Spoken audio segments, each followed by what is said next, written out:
Good afternoon, Your Honor. My Good apologies. Good afternoon. We are ready whenever you all are. Okay, we're gonna go with Mr. Reed, Jordan Reed. He's Miss Renee Rockwell's client.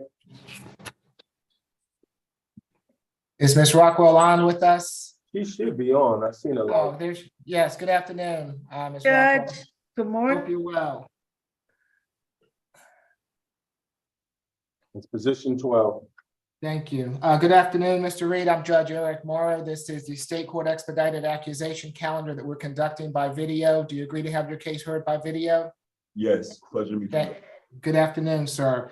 Mr. Reed, you've been charged in case 23 CR 005344E with obscured or missing license plate and willful obstruction of a law enforcement officer.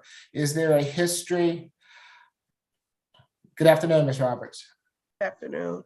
I show 4 cycles with the last arrest being January of 2021 out of Cobb County for possession of a firearm during the commission of a felony, tampering with evidence, willful obstruction of a law enforcement officer, possession of marijuana less than an ounce by receiving stolen property. The case appears to be open. There's no disposition listed. And Judge, I represent him on that case. And that case went to a virtual diversion. And on 8/23, the state null prosted after a community service and a defensive driving class and a drug and alcohol evaluation. Okay, thank you, Ms. Rockwell. Ms. Tolarian? Yes, Your Honor. This incident was alleged to have occurred on 9/2 of 2023 on Holcomb Bridge. The officer observed the defendant's car, which had the license plate only secured with one screw so as to cause it to hang down at an angle from the rear of the vehicle. When the officer pulled over the defendant, he failed to produce his license and failed to exit the vehicle upon request. The state is asking for a $2,000 signature bond through pretrial services and no alcohol, drugs, or weapons. Thank you. Ms. Rockwell, if it's okay with you, it's going to be a $500 signature bond through the jail on both charges. Makes it a total of $1,000 signature bond through the jail. No drugs, alcohol, or weapons while out on bond. Does that suit you? Judge, I can only mess him up if I say anything else. Thank you so much. I appreciate that. And Judge, I'll be filing an entry, etc. I do want to chat with you or with Ms. Bridgewater. Is that the magic? I did want to put something on another calendar for your consideration. It's regarding a plea that was taken in front of you. May I chat with her about that for another day?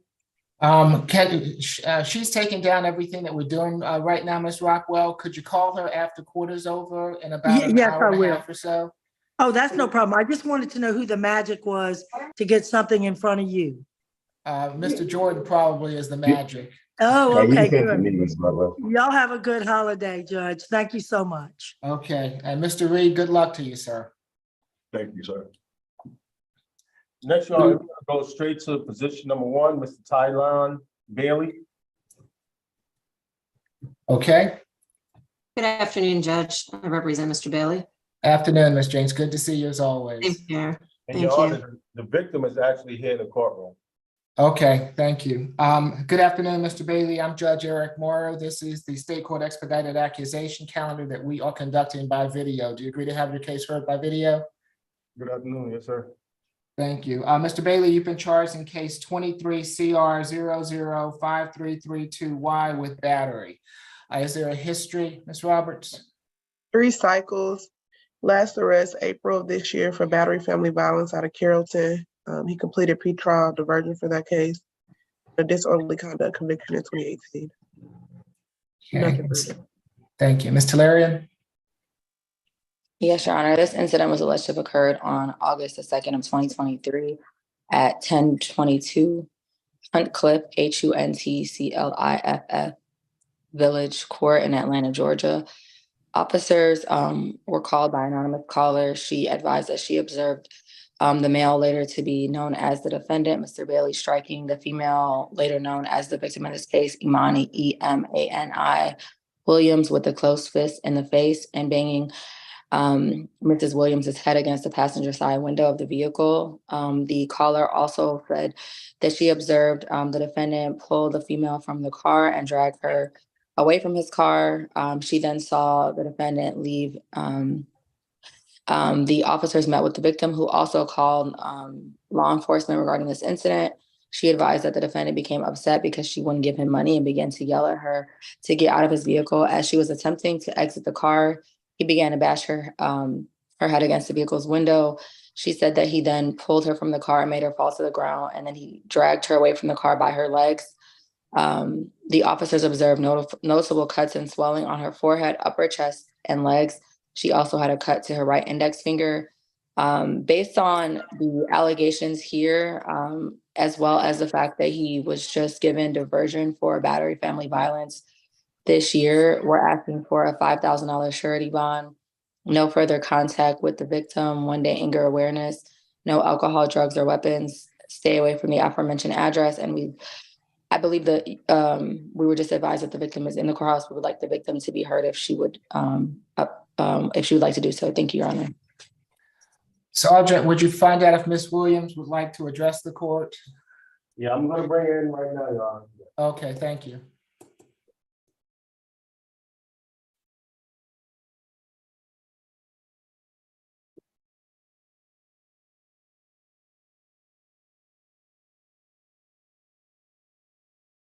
Hey, one more time, I'm gonna set it on.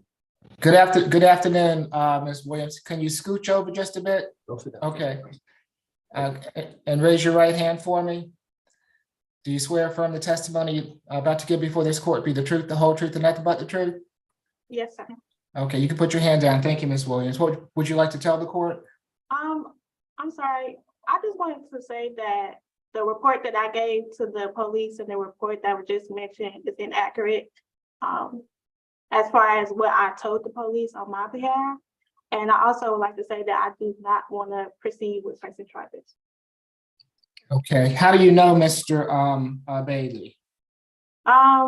We met on the dating app. Okay, and are you still, this happened allegedly back in August 2nd. Have you still been in contact with him since that time? Yes. Okay, would you like to remain in contact with him? Yes. Do you fear him? No. Okay, and you all don't live together, do you? No. Okay, anything further, Ms. Williams? Nothing. Anything from Ms. Jinks or Ms. Talarian? Not for me, Judge. No, Your Honor. Okay, thank you for being here, Ms. Williams. Thank you. Yes, Ms. Jinks. Thank you, Judge. Mr. Bailey agrees with Ms. Williams that that did not happen as the prosecutor read the allegation against him. Mr. Bailey is a 24-year-old young man, Judge. He right now is not working, but just last week he interviewed with Norfolk Southern. He's born and raised in DeKalb, here in Atlanta. He's completed high school and 1 year of college at West Georgia for business management.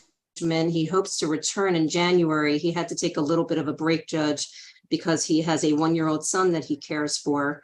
He has a stable place to live. He lives with his grandmother at the listed address that's on the jail screen, Judge. And we are asking you to consider a signature bond in this case.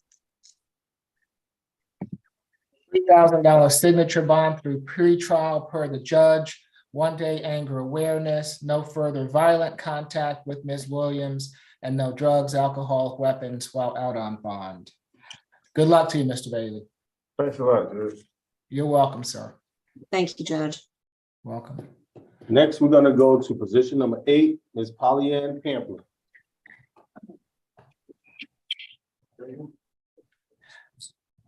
Afternoon. Good afternoon, Ms. Pamplin. I'm Judge Eric Morrow. This is the state court expedited accusation calendar that we're conducting by video. Do you agree to have your case heard by video? Yes, Thank you. Ms. Pamplin, you've been charged in case 23 CR 005339Y with battery family violence. Is there a history? Ms. Roberts? I show 4 cycles, last arrest 2015 out of DeKalb County for terroristic threats.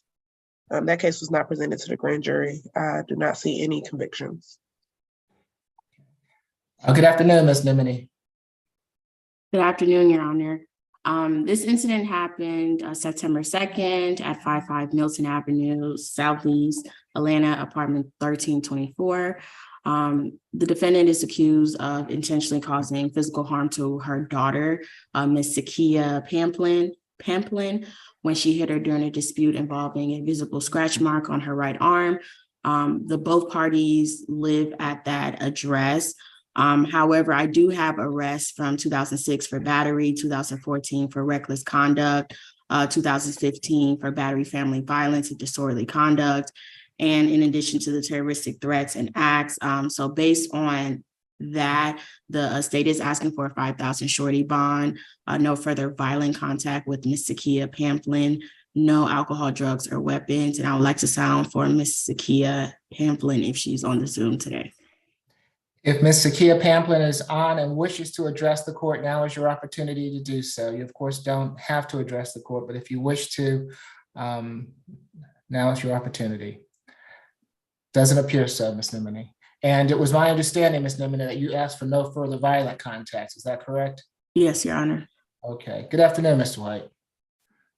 Good afternoon, Judge. How are you today? I'm doing well. Hope you are as well. Not bad.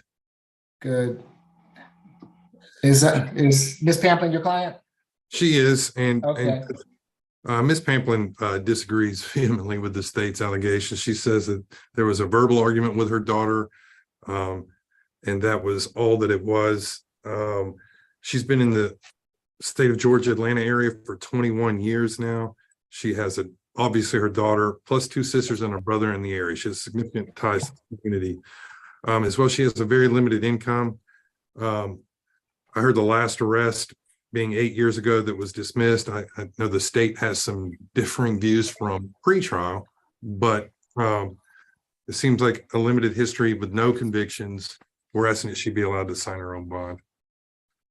It's going to be a $3,000 signature bond through pretrial per the judge, 1-day anger awareness, no further violent contact with Sakia Pamplin, and no drugs, alcohol, or weapons while out on bond. Good luck to you, Ms. Pamplin. Thank you. You're Thank welcome. Next, we're gonna go to position number 10, Ms. Jennifer Pugh.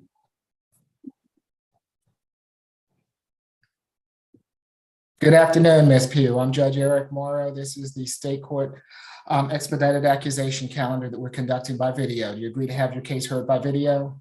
Yes, sir. Thank you. Ms. Pugh, you've been charged in case 23 CR 005341A with criminal trespass and damage to property. Is there a history, Ms. Roberts? I show 10 cycles, 4 out of Georgia, 6 out of Florida. Last arrest was October of 2021 for grand theft and an FTA out of Florida. I show a 2019 possession of synthetic cannabis out of Florida, a 2017 conviction for stolen property out of Florida, a 2017 conviction for larceny out of Florida, a battery family violence conviction in 2010, a reckless conduct conviction in 2010, both out of Georgia, and 1 other FTA in 2019 out of Florida, and nothing further. Thank you. Ms. Nemini? Yes, Your Honor. This incident happened yesterday, September 3rd at 4401 Clement Drive, Southwest Atlanta. Officers were dispatched to the location in reference to a broken window. Upon arrival, they spoke with the defendant, Ms. Pugh, and said that she did not mean to break the window. However, the victim, who's a minor in this case, DB, stated that she was just in her bedroom and she watched the defendant throw a rock through the bedroom window, and the damage is less than $500. Based on her cycles, the state is requesting a $3,000 surety bond to stay away from that location, no further contact with DB, and no alcohol, drugs, or weapons, Your Honor. Do you know whether or not she knows DB? Is she related to this? DB. Hold on, Miss Pugh. Let Mr. White speak for you. I'm just asking. You're fine, ma'am. I just don't want you to get yourself into any legal trouble. Do you know anything further about this incident, Ms. Nemini? No, Your Honor. Okay, Mr. White. Judge, I'm sorry. You said DB was a minor. I don't have anything in my report referring to a minor. was wondering if the state could explain further. The affidavit says that DB is a minor. So I didn't put her name on the record.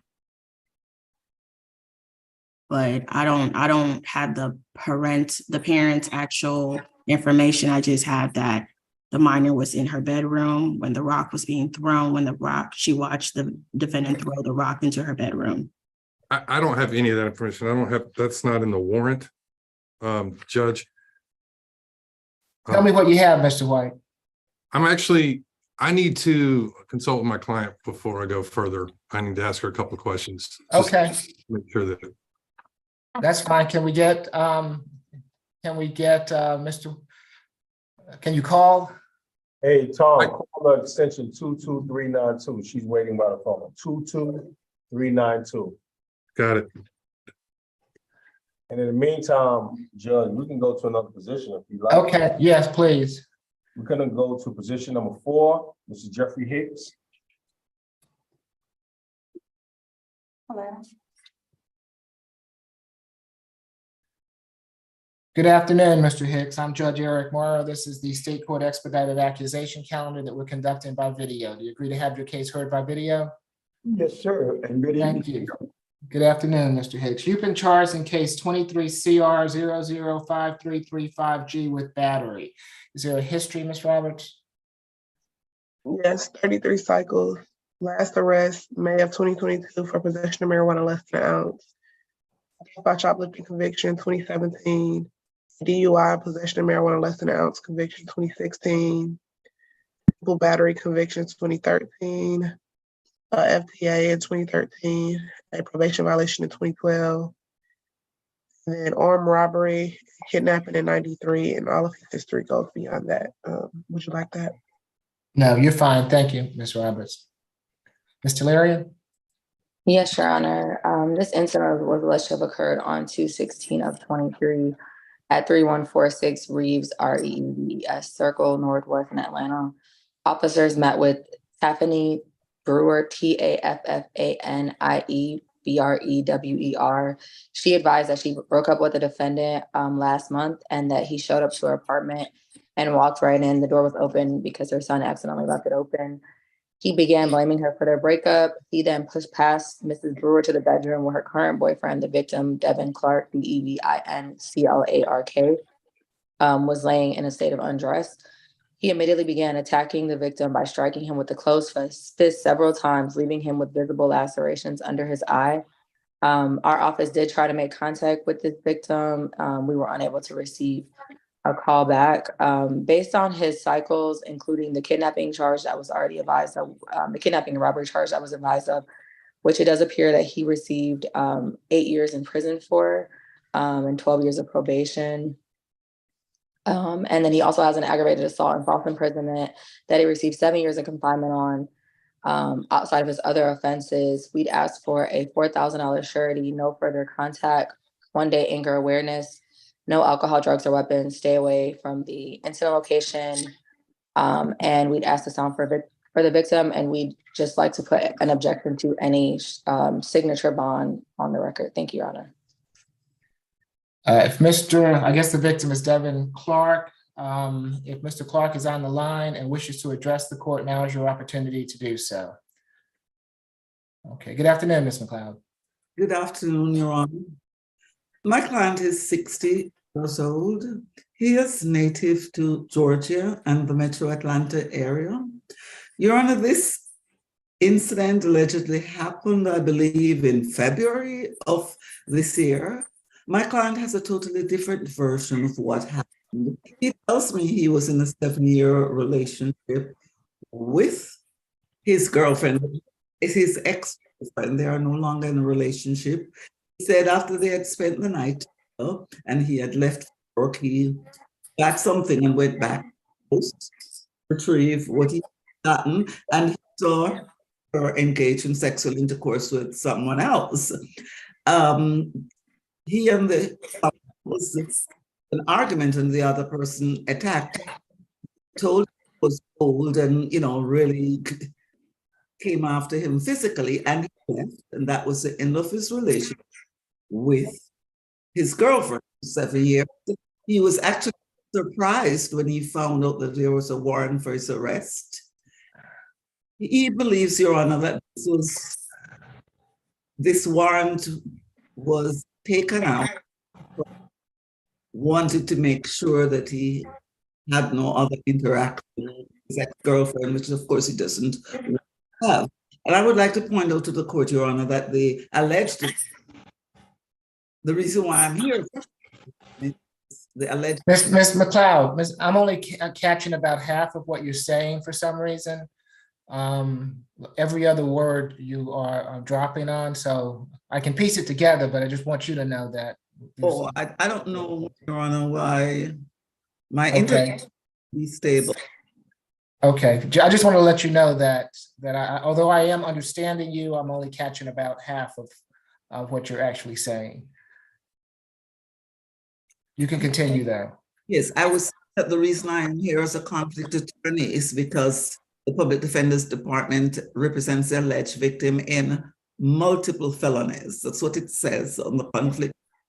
So this person obviously has a significant record. And my client, even though he went to prison, this was in 1993, which is 30 years ago, he has not had any significant arrests or certainly any conviction several years, Your Honor.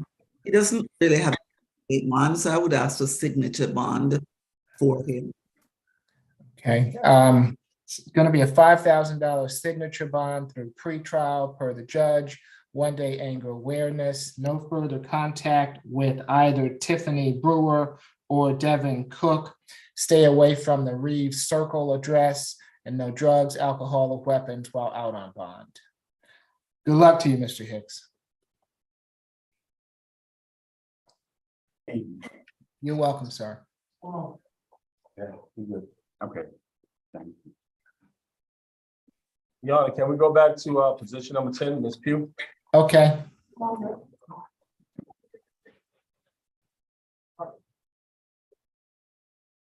Yes, Mr. White. Judge, I'm not sure where the state gets the fact that there was a minor present. There was no minor present. DB is they're referring to in the warrant is Deidre Wayne Beasley. She is a 59-year-old woman from Florida. 7/2/64 is her date of birth. My client, Miss Pugh, and Miss Beasley came up from Florida to visit Miss Beasley's mother, and they were staying in her place. She left earlier, got locked out, was trying to wake up Miss Beasley by tapping on the window or knocking on the. That's not true. Oh, wait. Whomever is speaking right now, I'll give you the opportunity, but we don't interrupt, okay? Oh, no, I'm trying to figure out how to work this. Well, you're gonna have to figure it out without interrupting my courtroom. Go ahead, Mr. White, I apologize. No worries, Judge. And accidentally broke the window. We're asking, since it's a criminal trespass charge, that she be allowed to sign her own bond. She's willing to pay for the window. She is on a limited income in Florida. She gets VA benefits, like at 50%. So it's a not a lot of money. So we're asking that she be allowed to sign her own bond. Thank you. Ms. Nemini, you had something further? Yes. So on the affidavit, it does say that the victim is a minor, but then there are a bunch of like date of births on the warrant as well. But it does state that the victim was a minor. However, the victim and the defendant have known each other for about a year. They used to reside together. The victim stated that she was at her mother's house when the incident occurred, and that's when defendant was inside the home and she got drunk and became irate. This is the state was able to talk to the victim. Got drunk and became irate, throwing beer cans that almost hit the 85-year-old mother. And then they stated that the victim tried to get defendant out, and eventually she left, but then returned at 4 o'clock in the morning. And that's when defendant rang the doorbell and she wasn't let in, but then she busted out the window.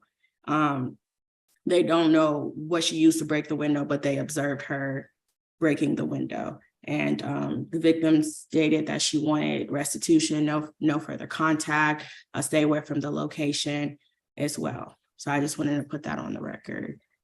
Okay, thank you, Ms. Nimini. Now, whoever the Zoom user is, if you would like to address the court, I'll need for you to activate your camera.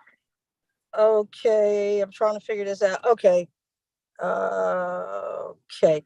All right. Yes, Your Honor. Okay, hold on. First, wait. All First right. of all, okay, I understand that you want to talk to me, but I need to know who you are first. Who are you? Okay. My What's name your is name? Deidre. My name is Deidre Winay Beasley. My Okay, date of birth is Okay, 17. I don't need your date of birth, Miss Okay. Beasley, okay? All If right. you can raise your right hand for me, Yes, sir. All right. okay? Do you swear affirm the testimony you're about to give before this court is the truth, the whole truth, and nothing but the truth? Yes, sir. Okay, and are you pulled over?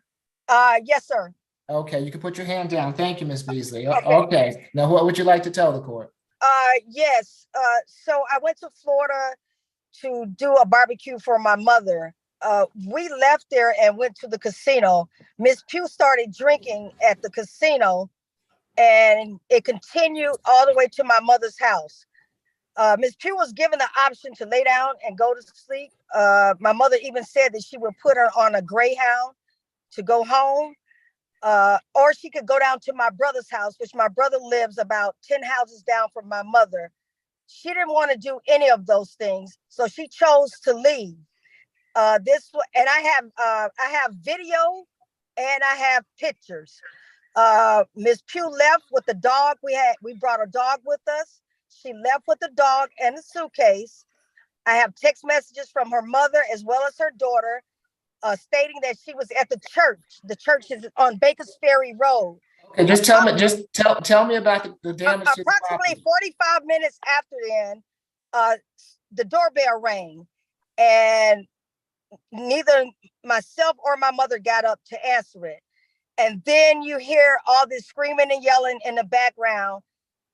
She's calling my name. Open the door, open the door. Then she climbs on the air condition, which is to my bedroom window, and starts to knock on that. And my mother instructed me to call the police, in which I did. Probably around about the third or fourth knock, and I have a voice call of that whole scenario because she had her phone on. It went to my voicemail. The window busted out. And so then my brother came down. The police came, and so she was arrested. She didn't even want to give up the dog. The police had to kind of tell her either she give me the dog or the dog was going to go to animal control. So that's how this thing transpired. She wasn't accidentally locked out. She was with me the whole time. We left my mother's house at approximately probably about 7 o'clock in the evening, headed to Murphy, North Carolina, to Harris. At about 10:30, we were driving back to my mother's house. So we arrived at my mother's house somewhere about 12:30 to 1 a.m., in which I had my brother on the phone the entire time because I did not feel safe. All right, thank you, Ms. Beasley. We appreciate you being here this afternoon. Anything further, Mr. White or Ms. Nimini? Okay, if not, it's going to be $1,000 good bond. Note, further contact with Ms. Beasley, stay away from the Clemens Drive address, and no drugs, alcohol, weapons while out on bond. Good luck to you, Ms. Pugh. Your Honor, I missed that bond amount. Can you repeat that for me, please? Yes, that's no problem. 1,000 good. Thank you. You're welcome. Thank you, Judge. Welcome. Next, we're gonna go to position number 6, Mr. Lorenzo Lewis.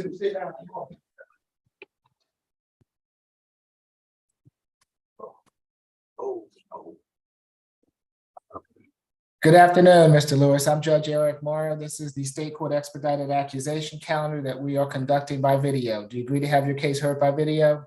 Good afternoon, Judge. Yes, sir. Thank you. Mr. Lewis, you've been charged in case 23 CR 005337C with simple battery family violence. Is there a history, Ms. Roberts? Yes, 35 cycles. Last arrest was June of 2020 for possession of a Schedule I controlled substance, a probation violation, and a CWAC offense that was dismissed. The possession of a Schedule I controlled substance, I believe he's on probation for that case. It was from September 24th, 2020, 3 years probation. Also appears to be on probation for theft by taking in Randolph County from June of 2016. It was 20 years probation. And then appears to be on probation out of Bibb County for exploit, inflict pain to deprive essential services to disabled person, elderly person, or residents. That is from June of 2017. 1 year confinement, 9 years probation. He has a battery family violence conviction, 2019, a willful obstruction, theft by taking conviction, 2014, forgery, 2002, deposit account fraud, 2001. And then the rest of his history goes upon 2000. He appears to also be on parole for theft by taking. The end date is September 23rd of this year. Thank you, Ms. Roberts. You're welcome. Ms. Nemini? Yes, Your Honor. This incident happened August 15th at 1524 Pine View Terrace. The victim in this case is Miss Hattie Ellis, and she is the wife of Mr. Lorenzo. And the incident happened at their daughter's home. So the daughter went to the police August 15th to report an incident of assault. She stated that she was her mother was assaulted by Mr. Lorenzo Lewis. They got into a verbal dispute that erupted between the mother and the father at the daughter's home. And during the verbal dispute, it turned physical, where Mr. Lewis grabbed the mother by the hair as she was trying to get away from him. And he left the scene. And then when she grabbed the phone to call 911, that's when he pulled her down the stairs from her hair and grabbing her from behind. And he was gone from the scene by the time the police officers arrived. Given that he has a conviction for possession of drugs in 2020, I have a battery from 2019, family violence. The state is asking for a $3,000 shorty bond, no further contact with Miss Hattie Ellis, just stay away from the daughter's location, which is the 1524 Pine View Terrace. No alcohol, drugs, or weapons, and a family violence intervention program, Your Honor. Thank you. Let's see if Miss Hattie Ellis is on the line and would like to address the court. Now is your opportunity to do so. Yes, Ms. McLeod. Your Honor, my client is 56 years old. He tells me that, well, he definitely denies that he grabbed his wife's hair. What he tells me is that his wife was drunk and she was angry with him, and she broke his windshield, and she also punctured his tires. He says he was the one who called the police because of this incident. He denied there was actually any fighting or any touching, anything like that. And he certainly denies that they're here, Your Honor. I understand that he's kind of, but he tells me they have been having so many issues. They no longer live together. He does not wish to have any contact with her, but he would like a one-time police escort to go back to the location to retrieve his property. I would ask for a signature bond for my client, but if the court is disinclined to give him a signature bond, I would ask so low as a bond as possible, because he would have much income, Your Honor, pay for bond. Nothing further. Ms. McLeod, I believe the state is asking the stairway address to be from the daughter's house, the Pine View Terrace house. Does he have another location that he's going to need to go get his belongings from? That was my understanding, Your Honor, based on what he tells me. It's a 205 Drive. Say it again. 205 Morehouse Drive. Okay. All right, it's going to be $1,000 good bond. No further contact with Ms. Hattie Ellis. Stay away from the Pine View Terrace address and from the 205 Morehouse Drive address. He can go back to the Morehouse Drive address on one occasion with law enforcement to retrieve any belongings that he might have there. No drugs, alcohol, or weapons while out on bond. Okay, good luck to you, Mr. Lewis. Next, we're going to go to position number 9, Mr. Jeremiah Pearson.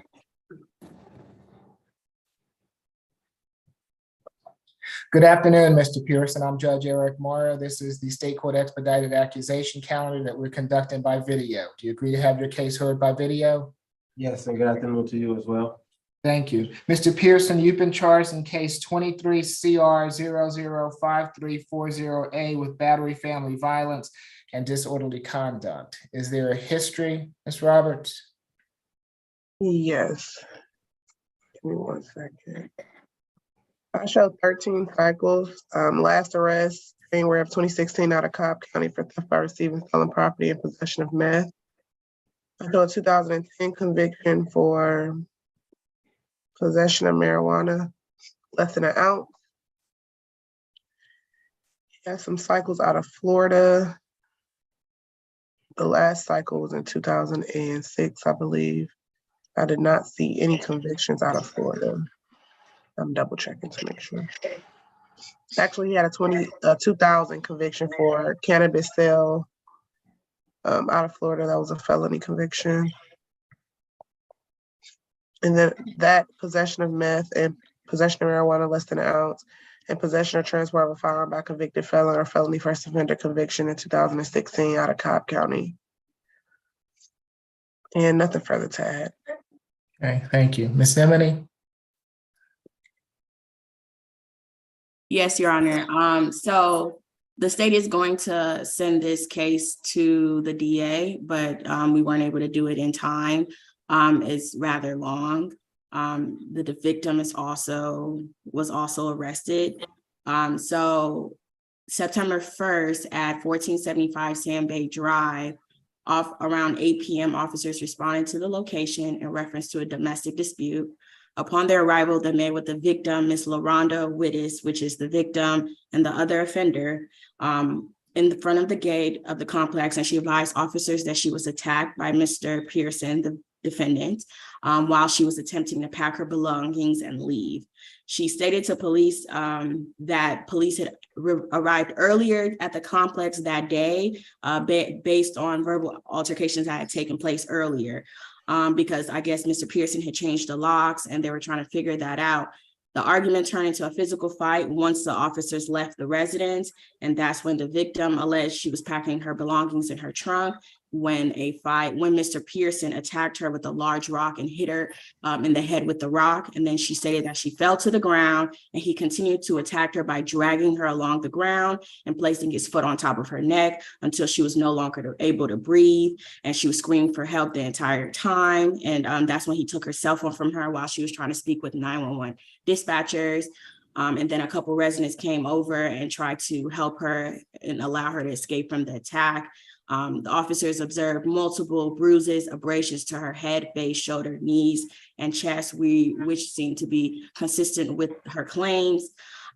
She was wearing a white tank top, which was ripped. Her hair looked as if somebody had grabbed it and pulled her hair.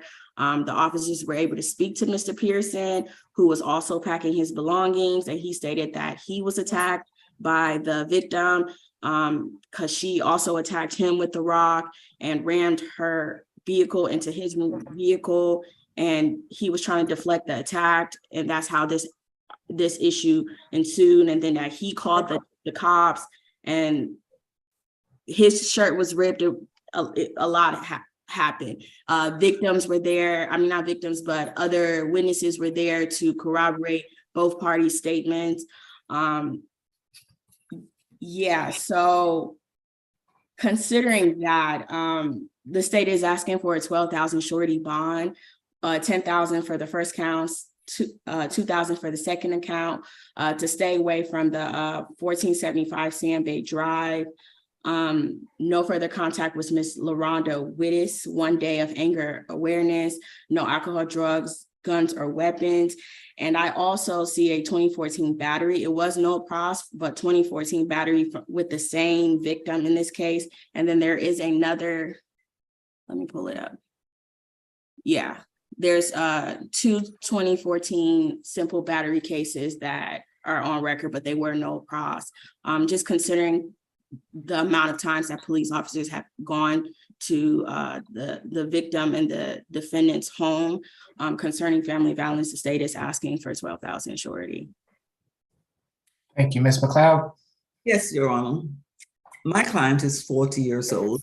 There are some significant things the state's narrative has left out of what the warrant said. One thing that was significant warrant is that it stated that there was an independent witness who wished to remain anonymous, who said that she saw the entire thing and she saw the alleged victim attack my client, and he was just the anonymous witness also stated that my client did not attack the alleged victim with a rock, that was not true. The police officer's report in the warrant also stated that based on the damage to both vehicles, it was obvious that the alleged victim had actually rammed my client's car, and that his story made more under the circumstances, and that he had his church script and so on. My client has no history in violence. Yes, he has some history. It seems to be drug-related, Your Honor, not violence. Anything else? He has a 1-year-old that he shares with the alleged victim. He tells me that she had moved out of the house, she'd gone away, and then she showed up, started arguing with him, and he decided he was going to leave. And that was when she had a stone and started to attack him. And an independent witness to confirm what my client stated, and it is stated in the warrant as well. Based on that, Your Honor, I would ask the court to consider giving my client a signature bond so he can get out of jail. He's very concerned about his child, his 1-year-old son, Your Honor. I'm sorry, go ahead, Your Honor. Does he need to go back to the Sandbank Drive address? Yes, Your Honor, he does need to go back there. Is that his residence? Was that her residence, or do you know? He's there together, but he's willing to move, but he does need to go back there to get his things. Okay, that's what I was wondering. Okay, thank you. Anything further, Ms. McLeod? Nothing further, Your Honor. Ms. Nimini? Anything further? I do see a conviction from, I'm trying to find the conviction for battery, but there is violent offenses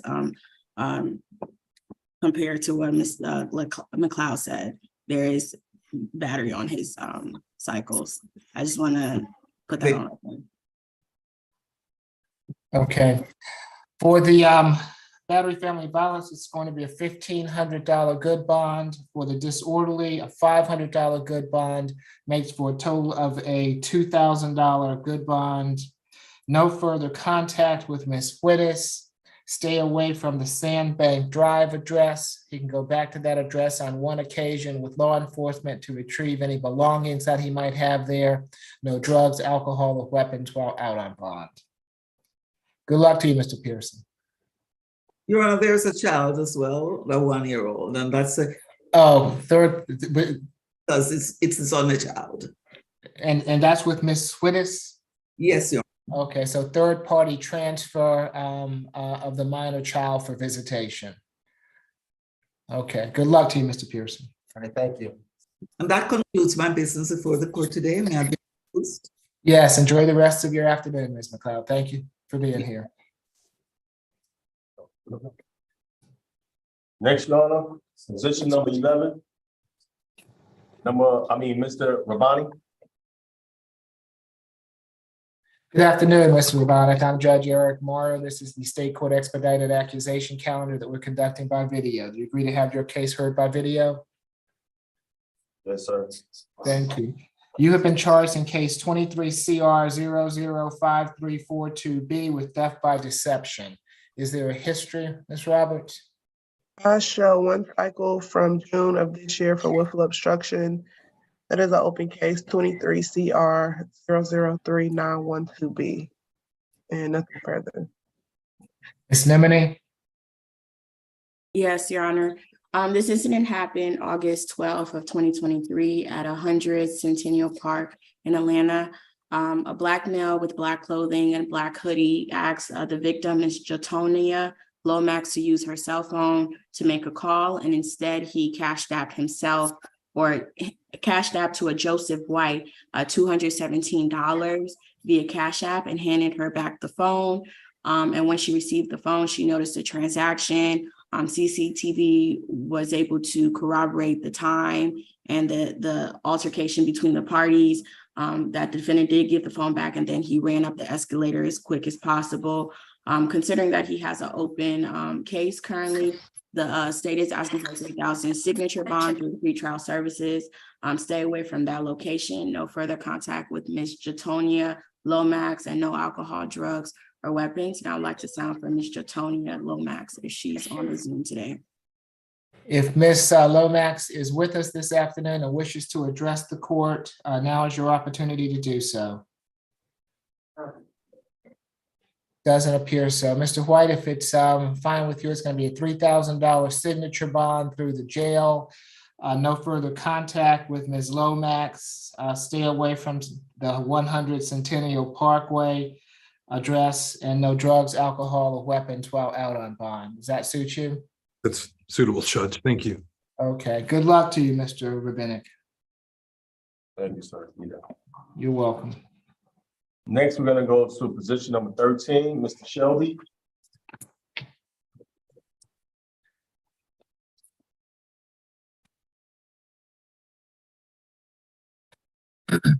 Good afternoon, Mr. Shelby. I'm Judge Eric Morrow. This is the State Court Expedited Accusation Calendar that we're conducting by video. Do you agree to have your case heard by video? Is that a yes? Yes. Okay, thank you, Mr. Shelby. You've been charged in case 23 CR 005343Y with criminal trespass and damage to property and criminal trespass. Is there a history? 8 cycles. Last arrest January of this year for criminal trespass. That was a conviction. A 2018 conviction for possession of marijuana less than an ounce, carrying a weapon without a valid license. FTA 2014, a probation violation from 2016. And then an open case for entering auto 23 SC 187422. Nothing further. Ms. Nemini? Yes, Your Honor. And I also have a robbery conviction from 2014. Okay. So this incident happened September 2nd at 2594 Watkins Street. Officers responded to a criminal trespass at that location. Upon arrival, they noticed a Black male inside the home at the second floor window. Upon canvassing the home, the officers noticed that all the doors were locked. However, there was a broken kitchen window. Once the officer entered, the home appeared to be vacant due to no furniture inside the property. While clearing the home, the officer saw the defendant on a second floor bedroom having a snack. The defendant was detained for further investigation. The officer spoke with the 911 caller and the property manager, who stated that she managed the construction of the home and that the property was vacant. And there was video footage of the defendant's trespassing. Based on the cycles, the state is asking for 3,000 shorty, 1,500 for each count. Stay away from that location. No alcohol, drugs, or weapons, Your Honor. Mr. White?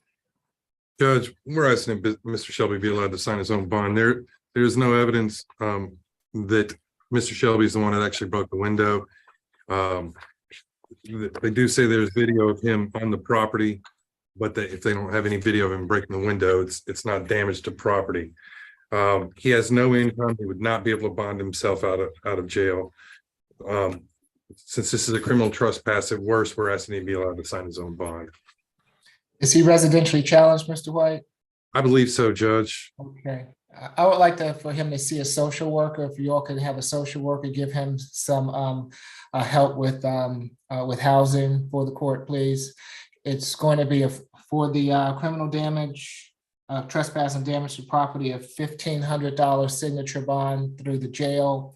For the criminal trespass, a $500 signature bond through the jail, makes it a total of a $2,000 signature bond through the jail. A social worker visit to help with housing, and no drugs, alcohol, weapons while out on bond, and stay away from the Watkins Street address. Thank you, Judge. Mr. Shelby, good luck to you, sir. All right, thanks, sir. You're welcome.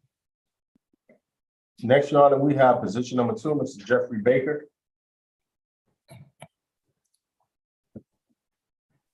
Good afternoon, Mr. Baker. I'm Judge Eric Morrow. This is the State Court Expedited Accusation Calendar that we're conducting by video. Do you agree to have your case heard by video? Yes, Your Honor. Good afternoon. Good afternoon, sir. Mr. Baker, you've been charged in case 23 CR 0053333A with battery family violence. Is there a history, Ms. Roberts? 9 cycles, last arrest January of 2021 for a probation violation, a possession of cocaine conviction 2018, and then a DUI conviction 2006. And nothing further. Ms. Tillerian? Yes, Your Honor. This incident was alleged to have occurred on September 2nd of 2023 at 2045 Ladon Lane. The defendant in this case punched the victim, Jason Baker, Jayson Baker, multiple times in the face. The parties are father and son. The victim is the son.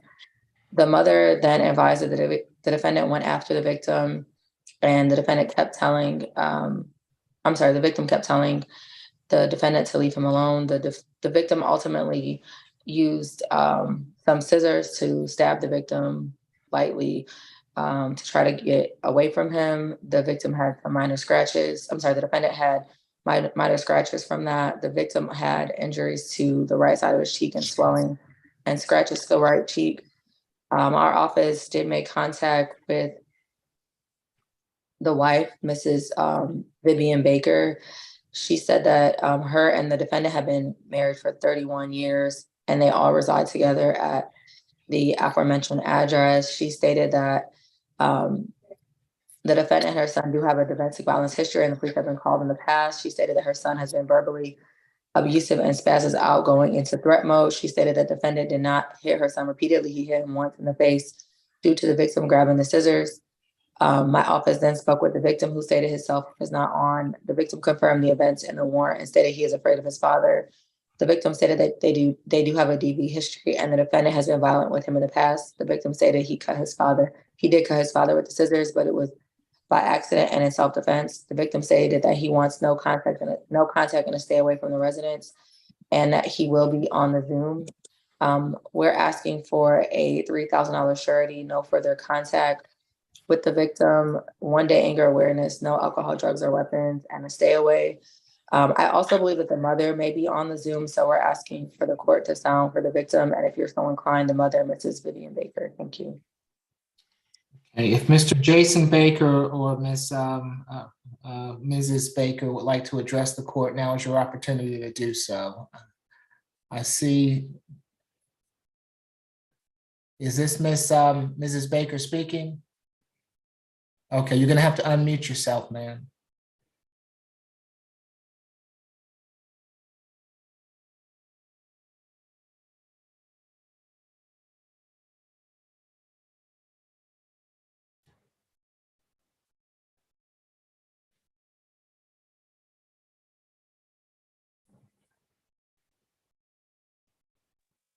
My bad.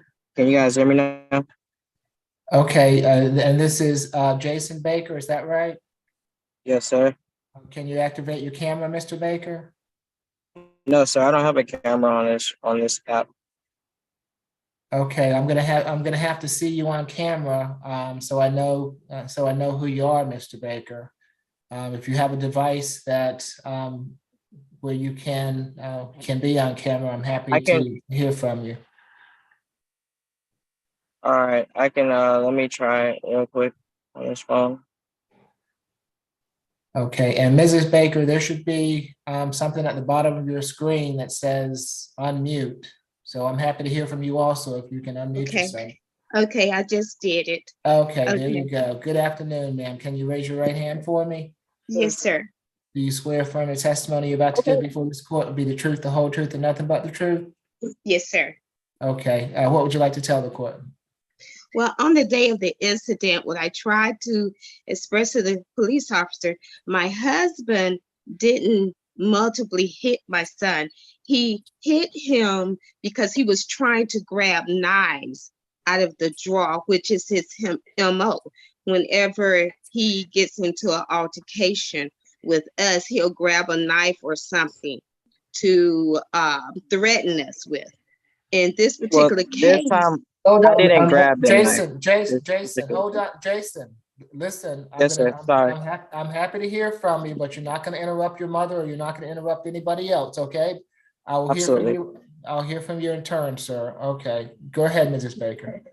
In this particular case, we this is an incident that has just been mounting up. We had our son leave the house because of his disrespect and unruliness to us. So we asked him to leave. He was in a situation where I felt that it was not safe for him. So I asked my husband if it was okay for him to come back home. He agreed out of compassion for our son not having a place to stay, but only if he respected us and did chores in the home, picked up after himself, so to speak. So we were finding that that was not happening consistently, and he was not doing that, and he was still he would still have some disrespectful things to say to us, remarks that was very foul and things like that. And we talked to him about it. And my husband just felt really disrespected for some of the things that our son had said and done, which I tried to talk to my son, hey, you need to apologize to your dad for your behavior and all the things like that. But this particular day, my husband felt very disrespected because he asked him to pick up behind himself. So when we got home, my husband was showing me his room and the kitchen.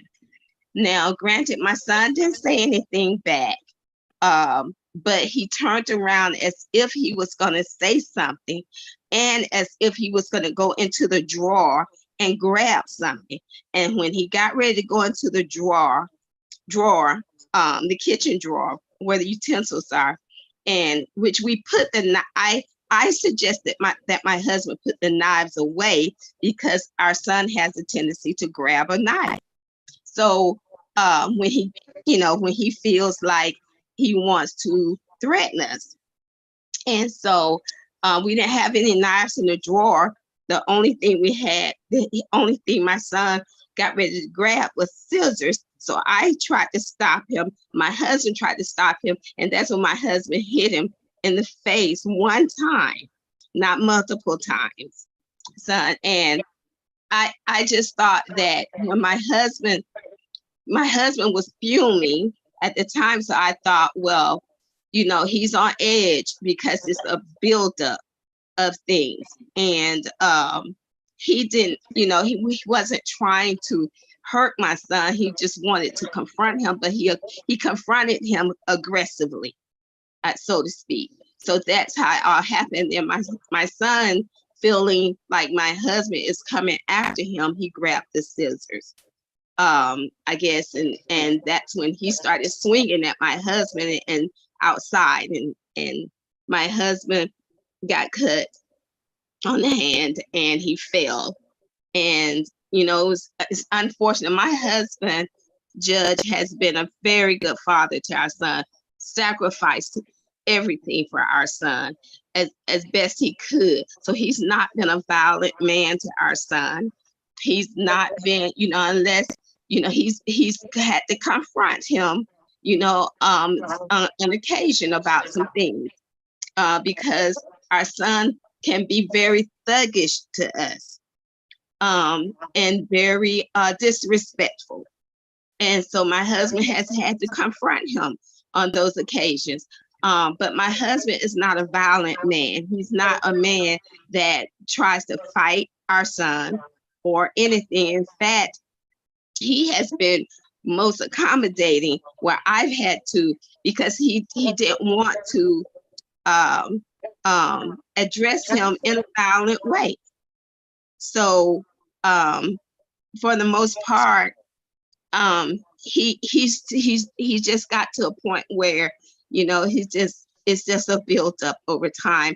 And I've asked my son to just be more, respectful. We both asked him that, so it's How old is escalated. how old I'm is sorry, Jason? How old is Jason? 25.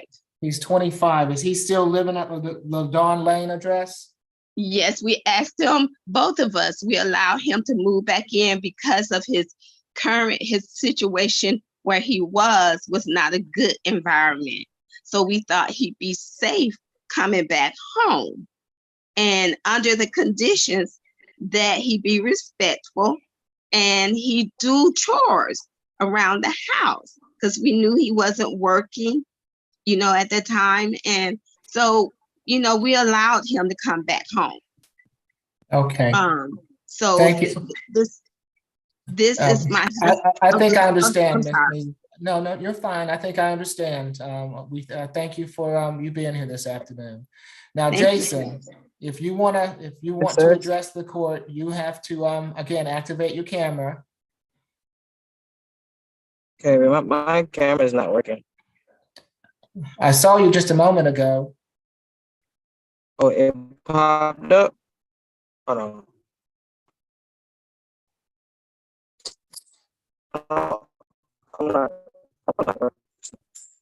I'm not on my phone. Here we go. It's starting again. Okay, there you are. Yeah. I got. Can you listen to me, Jason. Raise your right hand for me. Do you swear affirm the testimony you're about to give before this court be the truth, the whole truth, and nothing but the truth?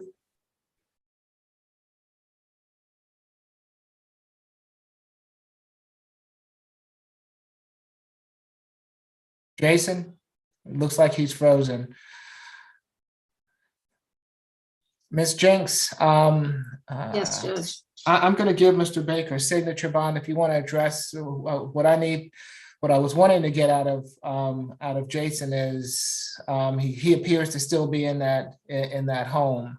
I don't think it's a good idea for them to be in that home together right now. But if he is lawfully and legally in the home, then there's nothing that I can do to keep him out unless his parents do something down the road. Well, that's the issue, Judge. The house is rented right now.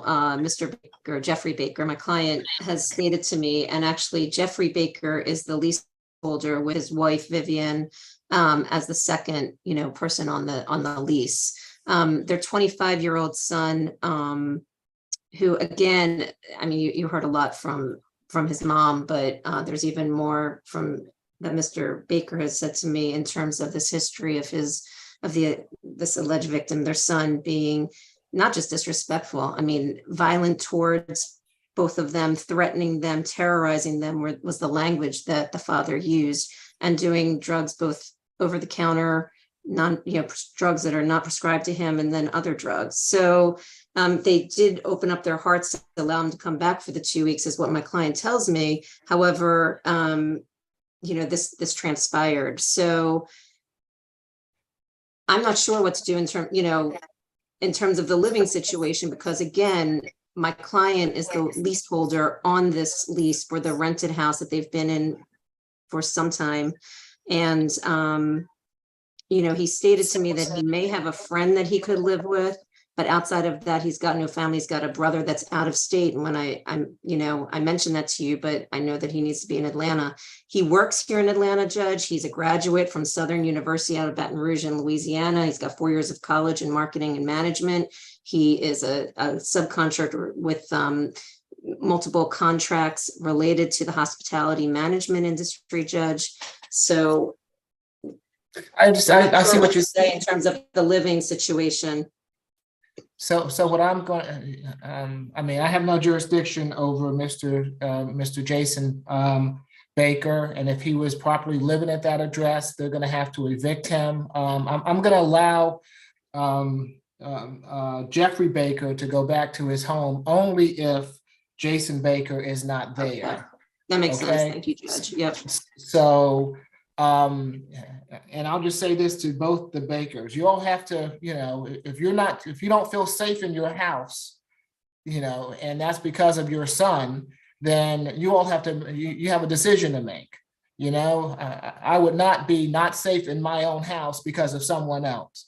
But because you allowed your son to be there, he has a right to be there at the present time. So it's going to be a $3,000 signature bond through pretrial per the judge, 1 day anger awareness, no further contact with Jason Baker. No contact means no contact whatsoever. Okay, so while this is pending, you can have no contact, Jeffrey Baker, with your son, Jason Baker.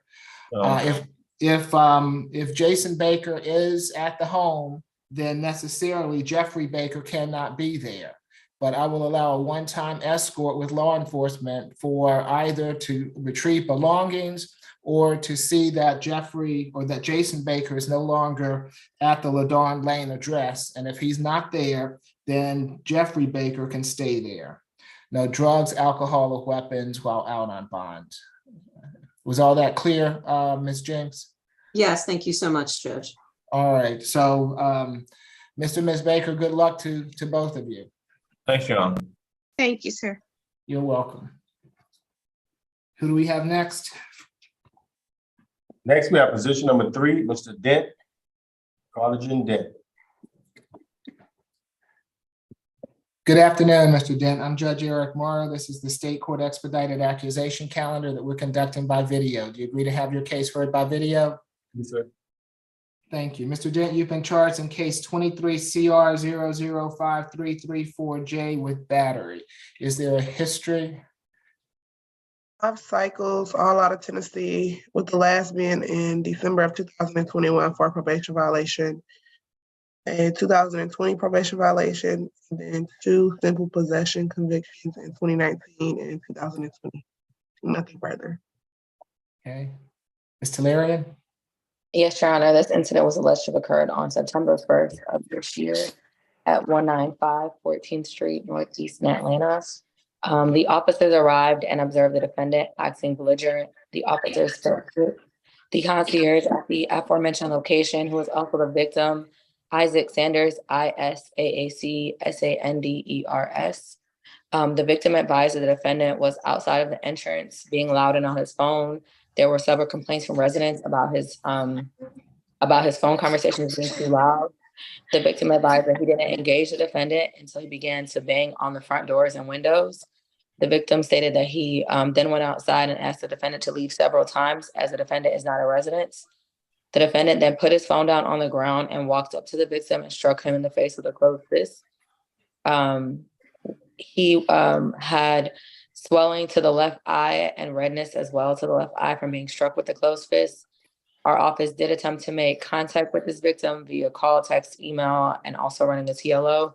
We were unable to reach the victim. We'd asked for a $3,000 surety, no further contact, 1 day anger awareness, no alcohol, drugs, or weapons, stay away from the aforementioned location. And we asked the court to sound for the victim at the appropriate time. Thank you. Mr. Sanders is on the line and wishes to address the court. Now is your opportunity to do so. Doesn't appear so. Ms. Jenks? Thank you, Judge. Mr. Dent disputes the state's version of what happened. He was here visiting friends who did live in that apartment complex where this incident took place. He's 26 years old, Judge. He actually is a resident of Memphis, Tennessee. He lives with his brother at an address there. He's also very close to his parents. The address that's listed on the jail screen in Mississippi is his parents' address. He does currently work full-time, Judge, as a forklift operator and material handler for a metal distribution company called Kenco. He's working there full-time. He did graduate high school and has a 2-year AA degree from Middle Tennessee State University, Judge. There is a dispute in terms of the facts of this case. Essentially, Mr. Dent said to me, he blacked out at one point and woke up at Grady. So that's the part of the narrative that the state has not expressed here, Judge. He ended up going to Grady and had stitches in his ear, bruises on his arm, and a swollen foot. There's definitely a dispute as to who started this incident, Judge. Again, he was here visiting someone that lived in that location.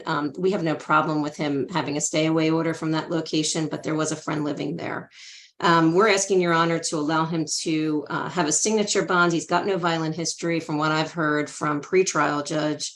And so we're concerned that he, we don't want him to lose his job at Kenco. And we're asking you for a signature bond in this case. Signature bond through the jail. Stay away from 195 14th Street. No further contact with Isaac Sanders, and no drugs, alcohol, or weapons while out on bond. Mr. Dent, I'm going to let you sign yourself out, but if you don't return to answer for these charges, they're going to put a warrant out for you, okay? But I'm going to give your signature bond. What was the amount, Judge? I missed it. 5,000 signature through the jail. Thank you, Judge. Welcome. Good luck to you, Mr. Dent. Thanks a lot.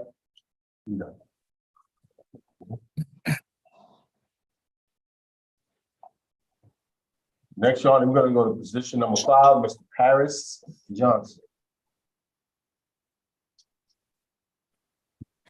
Good afternoon, Mr. Johnson. I'm Judge Eric Morrow. This is the state court expedited accusation calendar that we're conducting by video. Do you agree to have your case heard by video?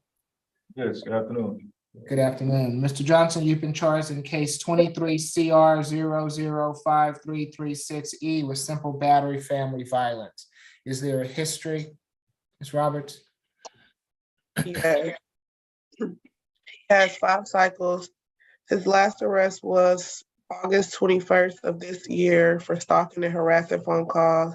Open case 23 CR 005138E. He appears to be on probation for simple assault and obstructing or hindering a firefighter. 22 SC 183919. That disposition was January 24th of this year, 12 months probation. Has a simple assault from 2021 and a battery family violence from 2020. I believe both are still open. However, I do not have the case numbers for those 2 cases. They're both out of Fulton County. Thank you. You're welcome. And Judge, I'm wondering if we could have a breakout room with Ms. Falk. I see that she's on here and she may be aware of his case. Are you with us, Ms. Falk? I'm aware of the issues that counsel is asking for the breakout room for, if you'd like to have the breakout room, and I've already spoke to Ms. Falk about it. I'm not sure. Okay. So can we do Mr. Johnson last then? Is there someone else that we can take in? Yeah, position number 7, Mr. Miller.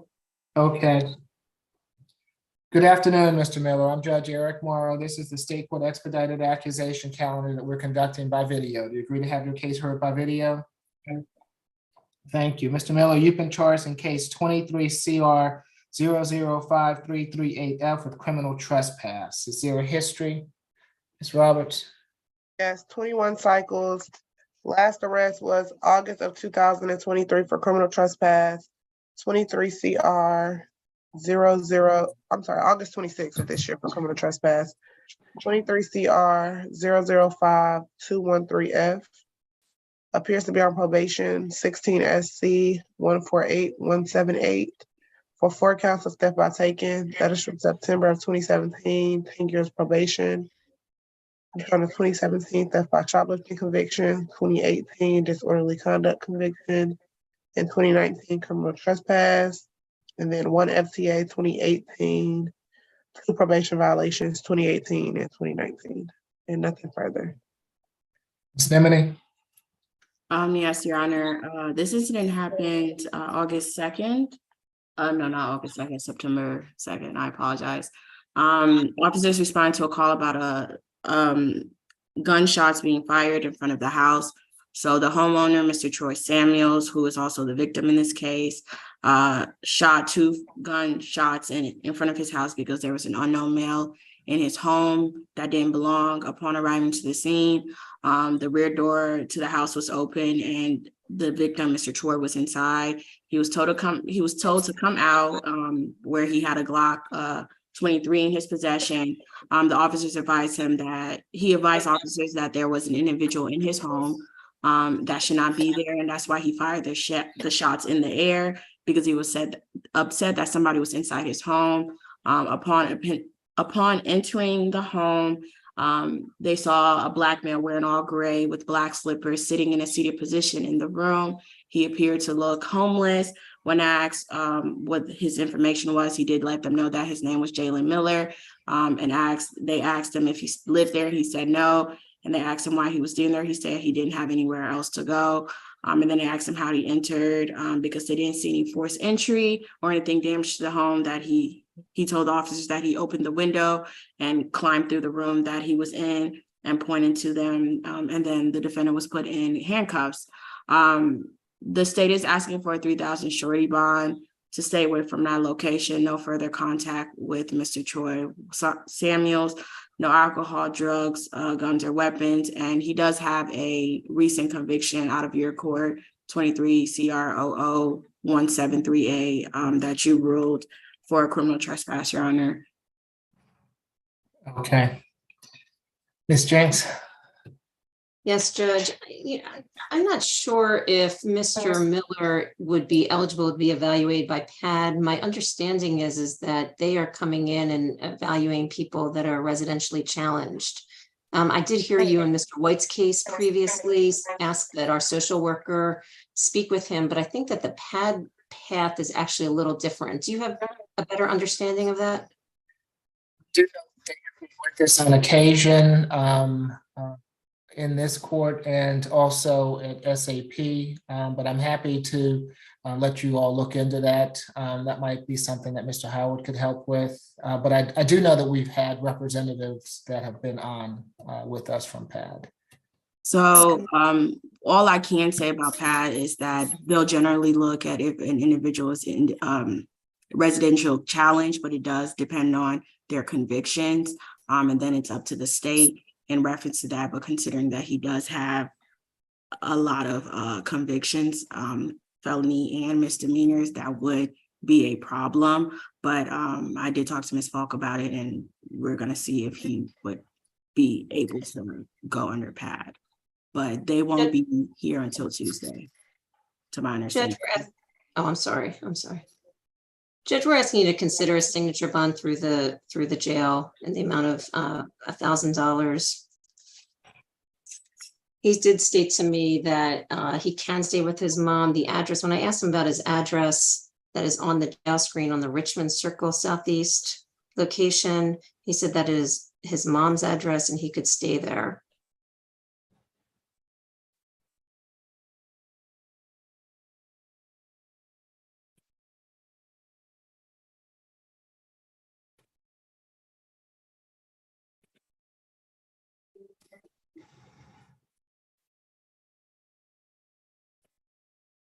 I'm just concerned that he continues to have this issue. And I'm not sure what my order, do you have the order, Ms. Nemini,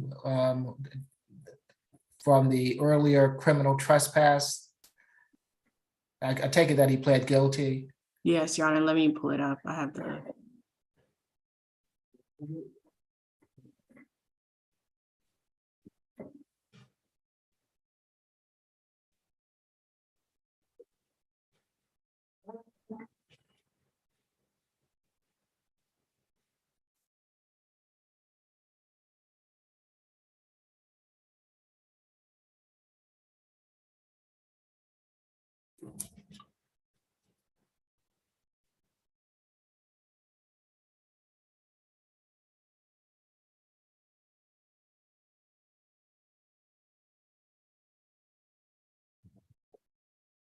Which case are you looking for, Judge?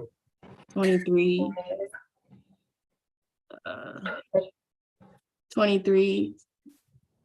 000 173A. And what's the name on the case? Jalen Miller. Okay. Thank you, Mr. Jordan.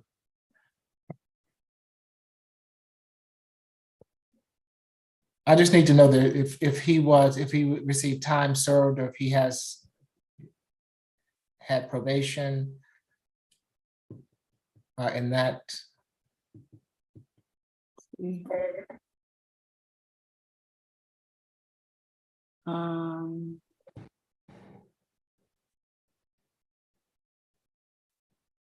Let's see this. That was a time served plea, 1/24/2023. And how much time was served? Do you have that, Mr. Jordan? 14 days. Okay. We'll see if he doesn't get out. I'm going to give him a $500 good bond. Stay away from the incident location.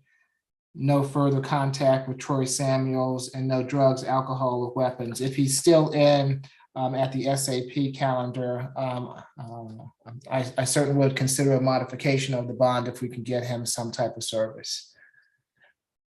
All right. Good luck to you, Mr. Miller. And I think the only one left is that The Paris Miller. I mean, not Paris Miller. Johnson. Mr. Johnson. Paris Okay. Johnson, yes. So we're gonna do a breakout room for Mr. Johnson, and we'll be back. So if Ms. Jenks, myself, Ms. Talarian,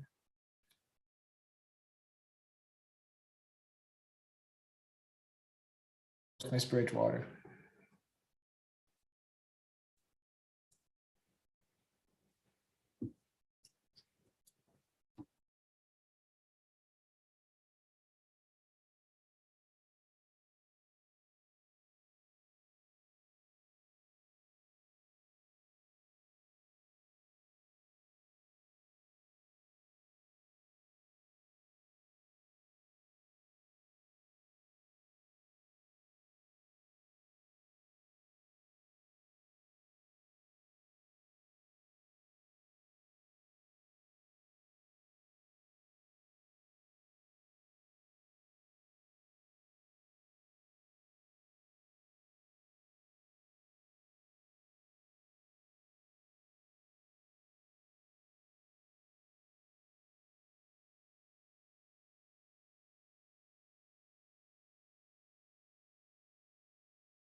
Mr. Johnson?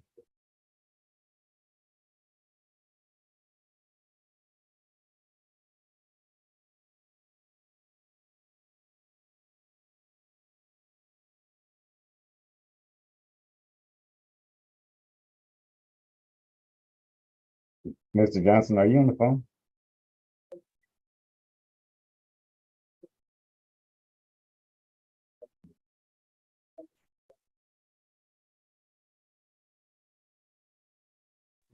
Hello? Can you hear me, sir? Yes. So the judge wanted to talk to you, but I guess you couldn't turn your audio on. He was trying to talk to you. Yes, he need to Uh, be on his medicine. He need to be That's on okay. his. They're coming out of the room now. Hold on a second. Mr. Jordan, Miss Jinx actually started speaking again just as I exited out. Can you put myself and the father back in the breakout, please? Okay, I'm gonna put him in there. You should be able to, like on the bottom of your screen, you should see something where it says join the breakout room. And I just have Click the on here. option to leave. Do you see a breakout room button? Nope. Just the option. Oh, breakout rooms. Yeah, thank you. Uh,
Okay, so we're back with Mr. Johnson, courtroom 2. We've had a discussion with counsel in this regard. It's going to be a $5,000 surety bond. No further contact with Mr. Antonio Johnson. Stay away from Mr. Johnson's address. No drugs, alcohol, weapons while out on bond. Mr. Paris Johnson should remain on any prescription medication that he's currently taken. And we're going to try to have his next court appearance be on Thursday with the MH court. All right. Good luck to you, Mr. Johnson. And Yes. Judge, I'm sorry, excuse me, in tandem, he's also going to be on the SAP 919 calendar. Yes, Yeah. if he's not seen at the MH court, he'll be seen on the SAP calendar. Thank And you, Judge. if he is seen on that calendar, would you, Ms. James, pass along to whomever is going to be representing him? I mean, I'm not sure if I'm going to be on that calendar or not, but let me just make sure. Yes, I will be on that calendar. So I would like, for a report to be given to me at that time if he is on the SAP calendar so that we can help move it along. Okay? Okay, thank you, Judge. Thank you all. Does that do it, Sergeant? That's it, Your Honor. We all done. All right, so I will see you. Labor Day. Happy Labor Day to you all. So I've missed you. I don't know. You haven't been with me. For a minute, it was a little bit. I hope you're doing well. Yes, sir. Okay, I'll see you tomorrow. All right, take care. Thank you. Judge. Yes.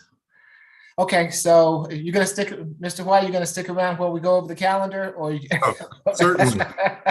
you can go if you want to. I'm not forcing you. Been on this long, why not? All right, Ms. Bridgewater, whenever you're ready. Okay, without any further ado, the reset date for the SAP calendar again is September the 19th. Position number 1 is being reset further notice with a $3,000 SOB through pretrial per judge. Position 2 is reset further notice with a $3,000 SOB through pretrial per judge. Position 3, reset further notice with a $5,000 SOB through the jail. Position 4 is reset further notice with a $5,000 SOB through pretrial per judge.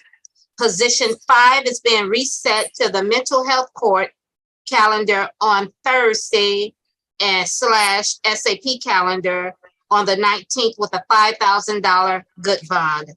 Position 6, SAP calendar with a $1,000 good bond. Position 7, SAP calendar with a $500 good bond. Position 8, $3,000 SOB through pretrial per judge.